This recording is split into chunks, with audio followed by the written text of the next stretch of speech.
उद्धव ठाकरे यांना करप्शन जासूस असं म्हटलेलं आहे आणि सोबतच अचानक गाजर खाऊन त्यांना जाग आली का, 2.5 वर्ष झोपले होते का? बघा करमचंद जासूस मुख्यमंत्र्यांनी जे म्हटलंय उद्धवजींना,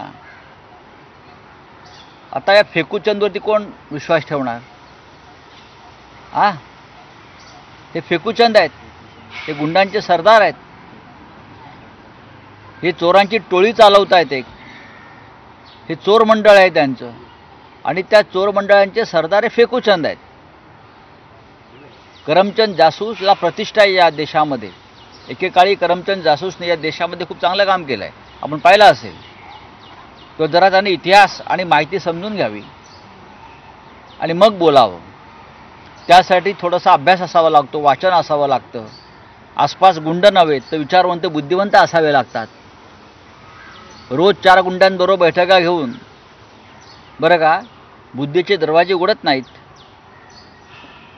महाराष्ट्राच्या मुख्यमंत्र्याची परंपरा आहे, त्यांच्याबरोबर लेखक, विचारवंत, साहित्यिक, कवी आम्ही पाहिले आहेत, तंत्रज्ञ, शास्त्रज्ञ पाहिलेले आहेत, सामाजिक कार्यकर्ते पाहिले आहेत, यशवंतराव चव्हाणांपासून.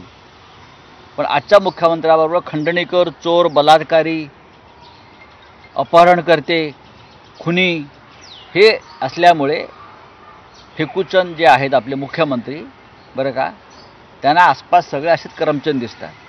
त्यांच्या बाजूला सगळे करमचंद आहेत.